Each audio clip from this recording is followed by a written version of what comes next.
Hi, I'm Dr. Kevin Brown, and we are here today with my awesome assistant Jed and our great patient Mason, and he has a chipped front tooth, class 4 fracture, something we see all the time in our daily general practice. And so we're here to show how Tokuyama's newest composite, Omnichroma and Omnichroma blocker on a class 4 fracture. And these are challenging restorations to do, but with this one shade composite system, we're going to hopefully show you how it can simplify the process and make it a lot easier for color matching and the whole technique process. There's a couple different ways to do this, and we'll talk about that, and I'll show you my favorite way of doing it. So when you have a patient come in with a chipped front tooth, they're not going to want to come in and be rescheduled for the next day, or they're not going to want just a temporary patch and then have them back for another visit to do a more advanced type of restoration with multiple shades and colors. But if you get efficient with this material, you can do things really quick and get amazing results. So kind of the standard way that I like to do things is by either taking an impression of the patient's teeth and just pouring it up in a really fast set stone that sets up in like 10 minutes, the snap stone. And then you can just do a little wax up and you make this little silicone putty index here, which you can see. And so we've got our shape built up and our incisal length, so this will help guide how the restoration is going to be in the mouth. And it helps us control the thicknesses of the different layers. And that's important when we're using the Omnichroma blocker. The other way is if you don't have time to take a quick impression and pour it up in stone, then you simply use the silicone putty and you take an impression with the putty of the fractured tooth. And then once that comes out, you can just use a burr with a round burr of some sort, or even a rounded diamond tip. And then you can just drill out where that fracture was, and you're just trying to get a basic shape of the tooth so you can get a shelf to work with the Omnichroma blocker in order to get the right characteristics with the light blocking. And then the third way, if you would like to try using a mylar strip, you would just hold that on the palatal side of the tooth, and this helps get a general basic guide on the shelf there. This way is a little more challenging in my mind because it's harder to manage the thickness of the material and also to manage the contours. But it still works. Any one of those will work just fine. But trying to just freehand the composite on there is probably the most difficult way to do things, because that's the hardest to try and get the shape and the thickness of the materials where you need them to be. So today I'm just going to illustrate this silicone putty index that helps guide the shape and control the thickness. The tooth has already been prepared, and the way we did it is I just used a really fine grit diamond, and I came across this facial incisal cavo surface margin at about 45 degrees and put a little bevel across here, and then I just wrapped that bevel up onto the facial about 2 to 3 millimeters, and it's an infinity finish line. There's no definable margin here. And then from there I used air abrasion to sandblast most of the surface of the tooth, not the whole thing, but well beyond where I'm anticipating the composite to be. So probably around in this zone here is where you can see it micro etched. Okay, so isolation is key on a restoration like this. We're using the Optrogate lip retractors, keeps things visible. And then we don't want to bond the two teeth together, so we're going to use some Teflon tape, and we'll just stretch that right over tooth number 9.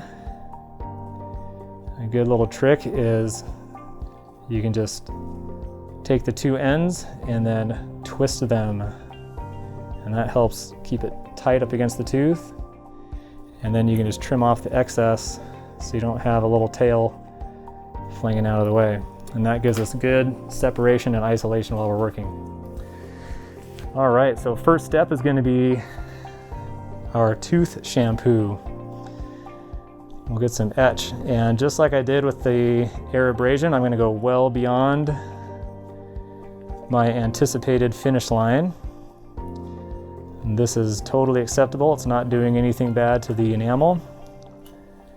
And I want to make sure I'm getting back over onto that lingual incisal finish line. And I just have a butt joint here on the inside. I did not create a chamfer. I just left it how it fractured, and I just used the sandblaster to clean the surface.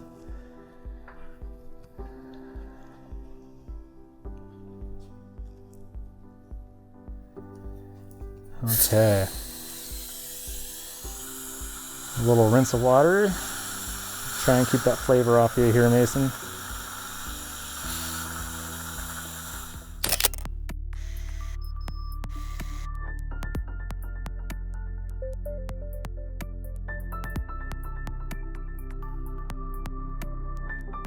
All right, and then for the bonding resin, we're going to use Tokuyama's Universal Bond. And this stuff is really awesome. It's a wonderful bonding agent. It's a truly universal bonding agent, meaning it can be used on all materials and in all circumstances. One of the features that I like best about it is you don't have to scrub it in for 15 or 20 seconds, and you don't have to light cure it. So I've got enough on there, and then I'll just air thin it.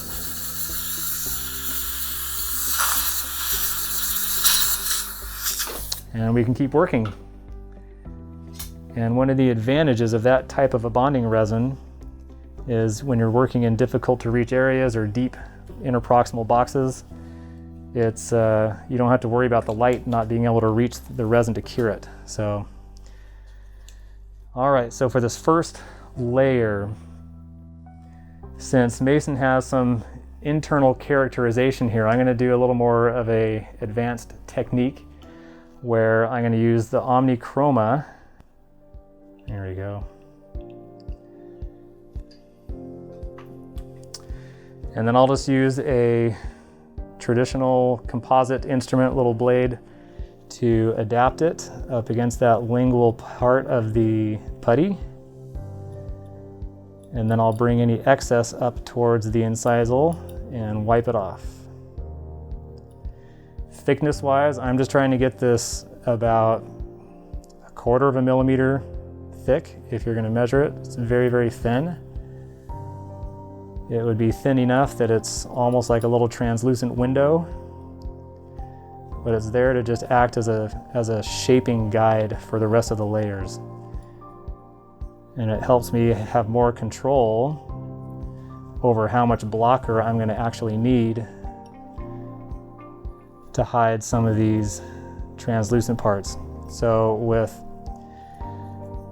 the challenge with this type of a restoration is trying to hide the finish line or the hard edge of the tooth preparation. You got this angled fracture, and if you just used one layer of any traditional composite or even just one layer of pure Omnichroma, then you're going to get too much light passing through that, and it's going to look like that part of the restoration is gray. And you'll see that hard line, that hard finish line. Go ahead, Jed. So we need to try and block out some of that light transmission, and the Omnichroma blocker helps us do that. But we need to make sure we're controlling the thickness of that, because it is a little bit more opaque. In order to block the light, if we have it too thick, then it's going to end up with an opaque restoration. You'll see the hard line still, because you're going to have this opaque restoration against a less opaque tooth structure. So at the point we're at right now, we've got a nice shape to work with. And now we have all the freedom in the world to do the next layers. So now we're going to use our blocker. And just imagining we're trying to reproduce what natural tooth structure is on these layers.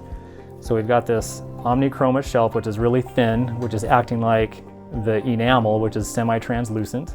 And now we're going to work with the dentin layer, which is more opaque. And as you're layering it here, you'll be able to tell if you've got enough, because it's not having this grayish tone on the tooth. And you don't want to fill it out facially so thick that it's beyond the final contours of the tooth, because then it's going to be too opaque. So as you're layering this, I'm keeping an eye on, from a lateral view, how thick it is, or you can use your mirror from the incisal point of view. But I am feathering it up onto this bevel that I created, just a little bit.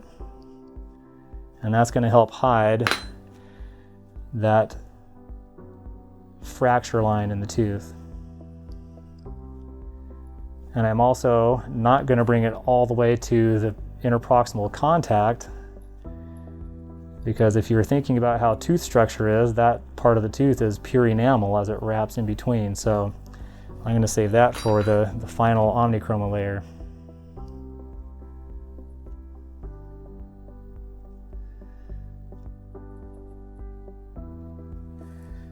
All right, that's looking pretty good.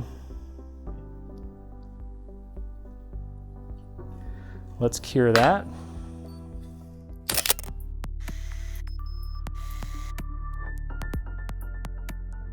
All right, so at this point, I'm going to take off my little Teflon tape so I can now see better the tooth that I'm trying to match. And Mason he doesn't have any incisal translucency to worry about, but there is a little bit of interproximal translucency right here. So we're going to try and replicate that here. And he has a little bit of actual, little higher chroma or coloration and density up at the tip here. So we'll use some of the Estelite colored resins to get those effects of a little bit of blue for the interproximal and a little bit of chroma for the incisal part. But before I do that, I want to put just a super thin layer of the Omnichroma again, because the dentin layer, I actually created it, or with the blocker layer. If you saw my instrument, I was creating these little vertical lines in the dentin, or the artificial dentin I was creating there. And so the reason I did that is because it helps scatter the light, just like natural tooth scatters the light. If you were to strip away all the enamel on the tooth, you would find that the dentin has little vertical striations in it. And so by reproducing that, we're recreating nature and reflecting the light the same way the tooth does. So this little layer of Omnichroma is not to full contour yet, but it's really just to be a nice smooth layer so that I can add some of these little colored resins and control how those are blending in. And then after we add those effects, the final layer of Omnichroma will be just enough to allow those to show through just a little bit.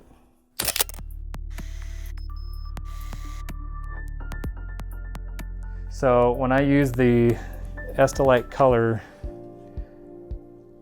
resins, we got the blue, and then there's a medium chroma. There's also a low chroma and a high chroma. So I'm just going to put a little dot on my glove here of each of these.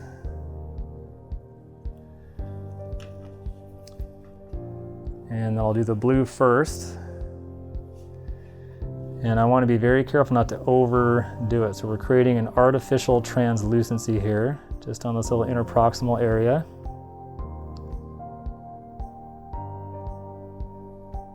Very subtle, we don't want it to be too strong. On the camera, on the video part, you probably can't even really see that, but it's very subtle. And then we'll do the medium chroma. I can see he's got a little bit, as I'm looking at his tooth number 9, there's some chroma right in here. And so I'm just gonna lightly add some of that.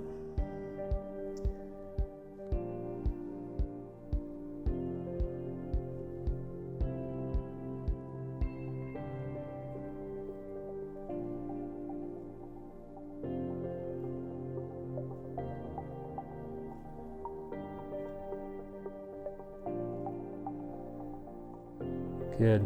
All right. Go for it. Because these colored resins are pretty intense, if you're not careful and you overdo it, then it'll show through too strongly. And you got to keep in mind that as you're working on the teeth like this, the natural enamel is dehydrating a little bit. And so those effects that you're trying to replicate become a little more intense. So you got to remember what did it look like before you started, and that's where, if you have a camera, you can take a picture of the tooth before you start and have that as a reference point. All right, and now we'll do our final Omnichroma layer.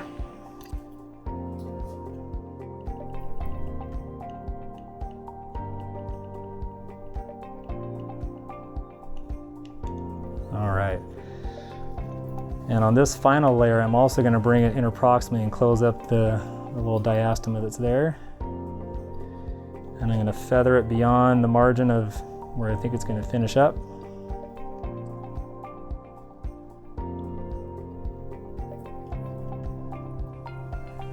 Where's my little blue shim here? And then I'll use a little mylar strip that goes right in between. And this is a little trick that I think most people know about. It's called the mylar pull.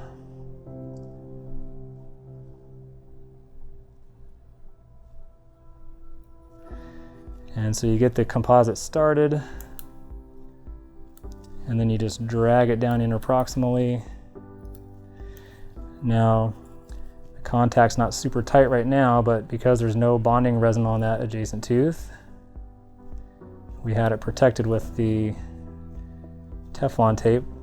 We're totally safe to now just let this composite lightly touch, and then we can just use our interproximal strips to break the contact without opening it up.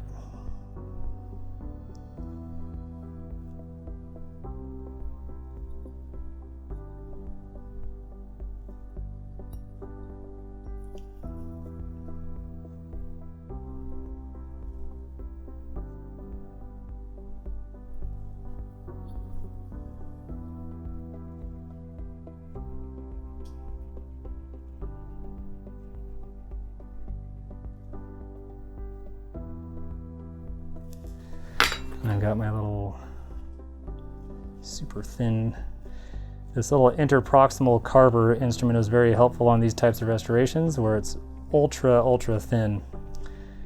It's just like a flimsy little blade. It's very thin, so you can work it in between here very easily. And this tooth is a little bit shorter in the beginning, so we're going to leave it shorter and not try to build it up. There you go.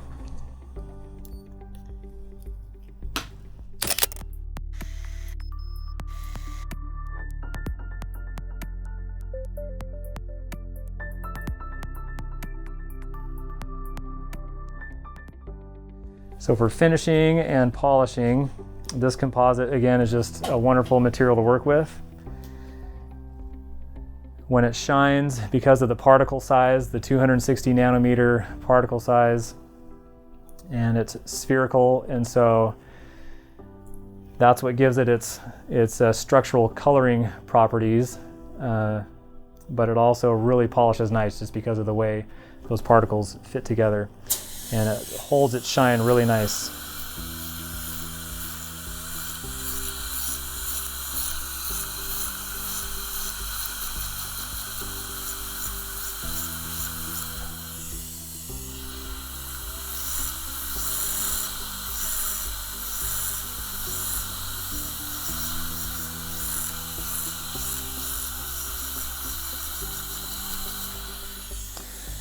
I always start by using a coarse disc to get the initial outline form.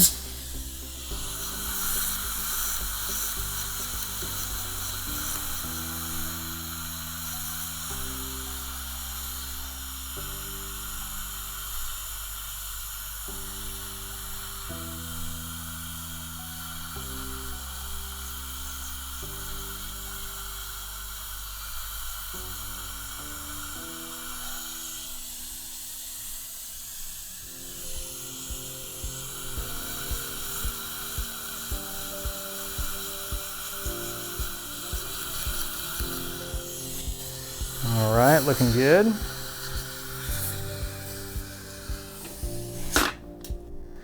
We'll make sure that this contact is open. There it goes. And we'll use our little IPR strip to make sure that's a nice smooth transition up here at the gingival margin.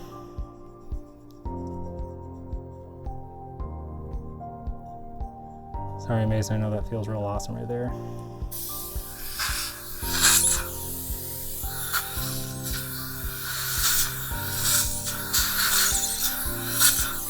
Okay, now that we've got the basic outline form, we're going to use some different polishing techniques to get the final surface texture. When you're doing a restoration like this on a front tooth, if you over polish the composite compared to what the natural enamel is, then you'll see a difference. You want to be able to get that light reflection to be the same as what it's bonded to. And Mason has pretty smooth teeth in general, so there's not a whole lot of texture going on. So I'm just going to use a carbide finishing burr on a slow speed handpiece so I can really control not gouging the material, and I'm just going to go across and create some surface texture, make sure that if there's any vertical aspects to the anatomy with lobes and grooves, then I can replicate that, and we'll just get to that point.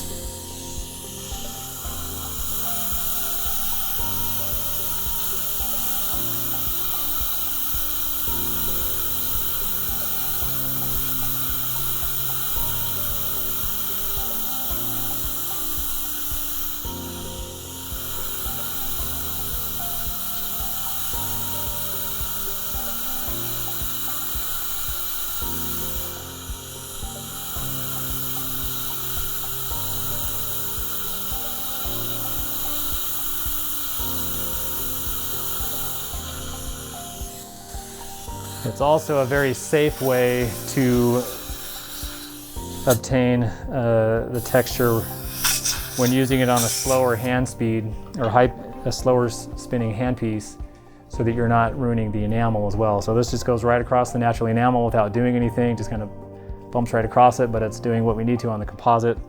And since we went across beyond our finish line with the etch and the air abrasion, as I'm removing that little thin layer of composite with this, I'm not damaging the enamel, but it's getting the surface texture we need to match it perfectly. So it works really good.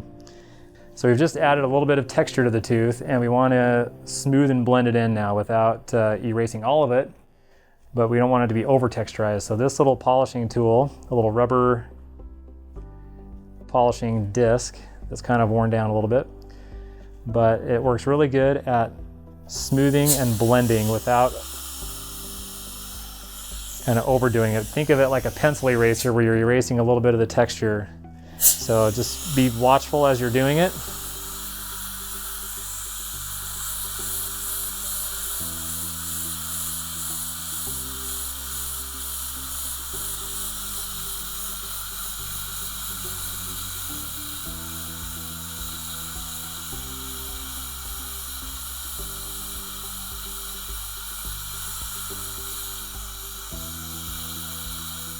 There we go. So the texture looks really good at this point. It just doesn't have the shine we need.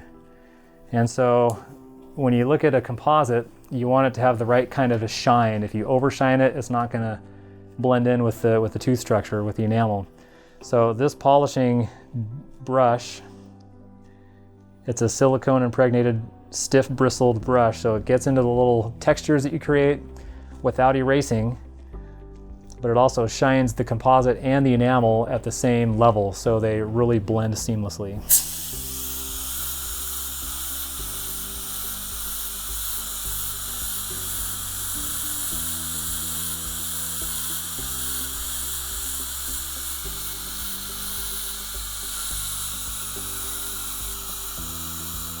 Okay.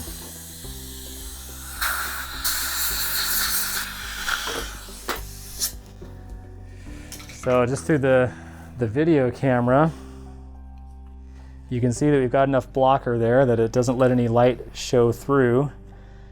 The natural enamel has dehydrated a little bit, so we might need to wait a couple hours for things to rehydrate, and we'll see that it just blends in seamlessly. So let's get our final picture here.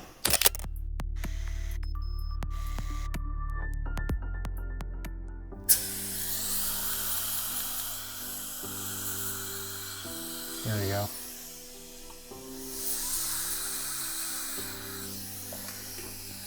I don't know if I adjusted the bite on the inside yet, did I?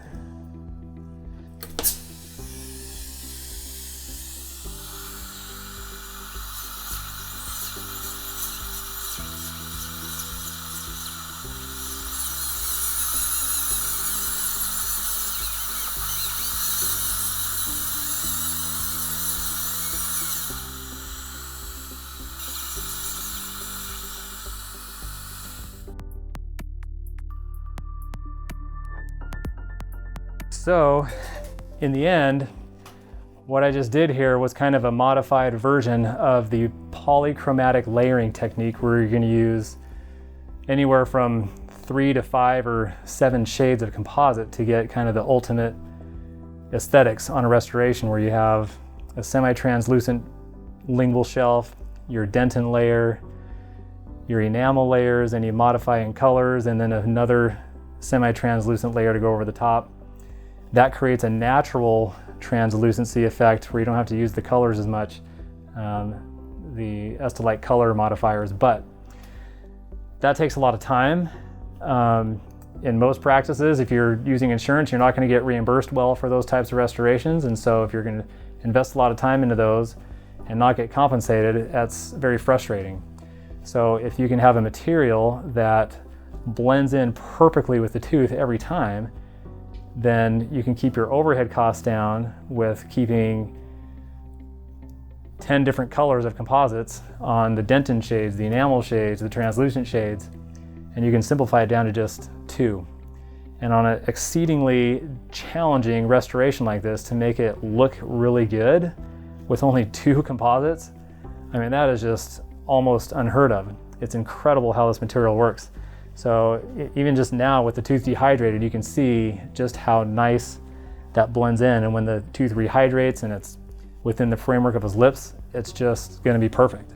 And knowing that he can keep that for a long time if the color of the tooth changes, and I don't have to replace it again in the future because it's not matching in color, I don't know what gets better than that. That's just awesome. So hopefully this has been a helpful tutorial on a little more advanced technique on layering this composite, where you can do it very basically with 1 shade and get a great result. But if you want to get really, really good results, very predictable results, then you use a silicone putty backdrop and you layer it the way we illustrated here, and you'll just get amazing results every time.